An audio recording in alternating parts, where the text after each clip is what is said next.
telling your story. This is WCBI Midday. Good afternoon, everyone, and thank you for joining us. I'm Kealy Shields.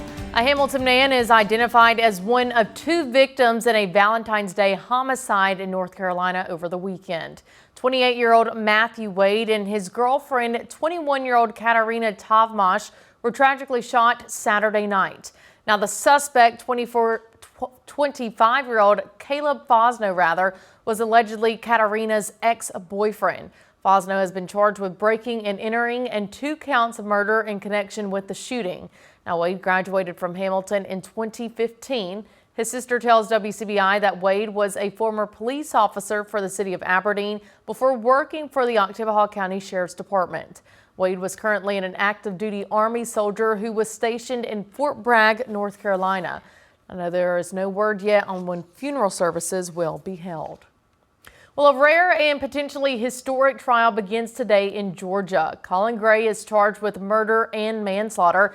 Now, he's the father of the teenager accused of killing 4 people at his high school. Prosecutors say Gray brought the rifle and ammunition used in the attack after authorities questioned them about online threats. Skylar Henry has the latest in one victim's family that's waiting for justice. He was one of the purest hearts that you could ever meet. Brianna Skirmerhorn says she will be in court every day. Her 14-year-old son Mason was shot and killed inside Appalachia High School in 2024. He was all of the best parts of us and none of the bad. Authorities allege then 14-year-old Colt Gray opened fire, killing 4, including Mason, and injuring 9 others before surrendering. Investigators say warning signs surfaced a full year before the shooting. Did you say something about school shooting? Never, I just told him I don't know what. Body cam from 2023 shows deputies questioning Colt Gray and his father Colin after receiving anonymous tips about online school shooting threats linked to the teenager. No charges were filed, citing a lack of probable cause. He knows the seriousness of weapons and what they can do and how to use them and not use them. Months later, authorities say his father gave his son an AR-15 style rifle, the same one used in the Appalachia school shooting.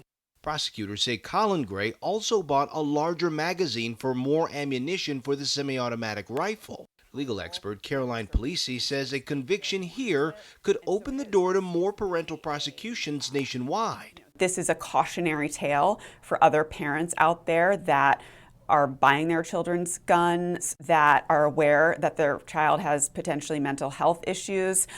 This, I think, is going to be set as a deterrent. For Skirmerhorn, it's a matter of holding someone accountable. He already died by himself, and now it's been hard. So I'm going to show up every day for him. This case is testing a new Georgia law that allows child cruelty charges to be elevated to second-degree murder, so we'll see what happens there. Colin Gray has pleaded not guilty to nearly 30 charges against him. CBS News has reached out to his attorneys. They had no comment. Skylar Henry, CBS News, Winder, Georgia. Well, as we continue on with our Monday, we had cloud cover earlier on, but as we head into the afternoon, you'll notice that we'll be left with mostly sunny conditions, and it will be a beautiful day as we head into the afternoon and approaching sunset, maintaining clear skies before clouds begin to start coming back into the picture as we go into the overnight hours. But throughout the afternoon and the evening, remaining mostly clear, and highs reaching into the upper 60s, right around that 70-degree mark for our Monday temperatures. Tonight, lows dropping down into the mid-40s. Clouds will increase overall, but not too bad. Mid-40s, a little bit cool, but we're not at least very cold for our overnight lows. The next 3 days, temperatures will continue to increase. 73 degrees by Tuesday, and look at Wednesday, 76 degrees. I can't believe we're saying that, and it's February at this time of year. Clouds will also increase. Well, a partial government shutdown impacting the Department of Homeland Security has entered a 3rd day with no resolution in sight. Now, lawmakers are now on a week-long recess with key sticking points in the negotiations still unresolved. Natalie Brand has the latest from the White House. Essential workers like TSA agents are now showing up to work without pay amid a partial government shutdown, along with more than 50,000 Coast Guard members. Other DHS employees are furloughed, including nearly 2/3 of the federal cyber defense workforce, which protects critical infrastructure. All the Democrats are doing right now is trying to shut down TSA, the Coast Guard, FEMA. Lawmakers on both sides are blaming each other for the impasse over proposals to reform the administration's immigration enforcement tactics following clashes and the shooting deaths of 2 American citizens in Minnesota. We're willing to have a good faith conversation about everything, but fundamentally we need change that is dramatic, that is bold, that is meaningful, and that is transformational. Among the changes Democrats are pushing for, an end to roving patrols, tightening rules around warrants for ICE arrests, and blocking federal agents from wearing masks. Border Czar Tom Homan defended ICE tactics on Face the Nation. I don't like the masks either, but because threats against ICE officers are up over 1,500%, actual assaults, and threats are up over 8,000%. These men and women have to protect themselves. The White House and Senate Democrats remain the lead negotiators, and heading into the weekend, President Trump signaled his goal is to protect law enforcement. ICE has done a phenomenal job. Border Patrol, we have a closed border for the first time in history. The Senate isn't scheduled to return until next Monday, but lawmakers have been put on notice to come back earlier if a deal is reached. Natalie Brand, CBS News, Washington. Well, now Congress is back in session on February 23rd, giving lawmakers just days to come up with a deal before the first missed paycheck for federal workers in March. Well, coming up after the break, Dr. Ashley Hollins joins me in studio and talks about how they are looking to support mothers, babies, and their family.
Telling your story. You're watching WCBI Midday. Welcome back, everyone, and thanks for sticking with us. So the state of Mississippi is in a state of emergency. Dr. Ashley Hollins is joining me in studio this afternoon to tell us a little about that and how you guys are looking to support not only mothers and babies, but families as a whole. Dr. Hollins, thank you for joining me. Thank you for having me. So yes, currently the state of Mississippi is in a state of emergency for infant mortality. Dr. Daniel Edney, who is our state health officer, declared that emergency back in August. And what led to that is that our 2024 infant mortality numbers were disheartening. Our rate was 9.7.1 1,000 live births for babies, and that's how infant mortality is measured through 1,000 births. And that was an increase from our previous year in 2023. Wow. And that was the highest it had been in 10 years. Really. And you know, one thing that's interesting to me is I'm like, it's 2026. Right. You know, hearing that this is a statistic and an ongoing thing, it's scary and something that, I mean, all Mississippians should be concerned about. Absolutely, absolutely, because what we're seeing is that our babies are not making it to their first birthday. And that's scary, and it should be. And some of the top 3 causes of death that we had were extremely low birth weight or extreme prematurity.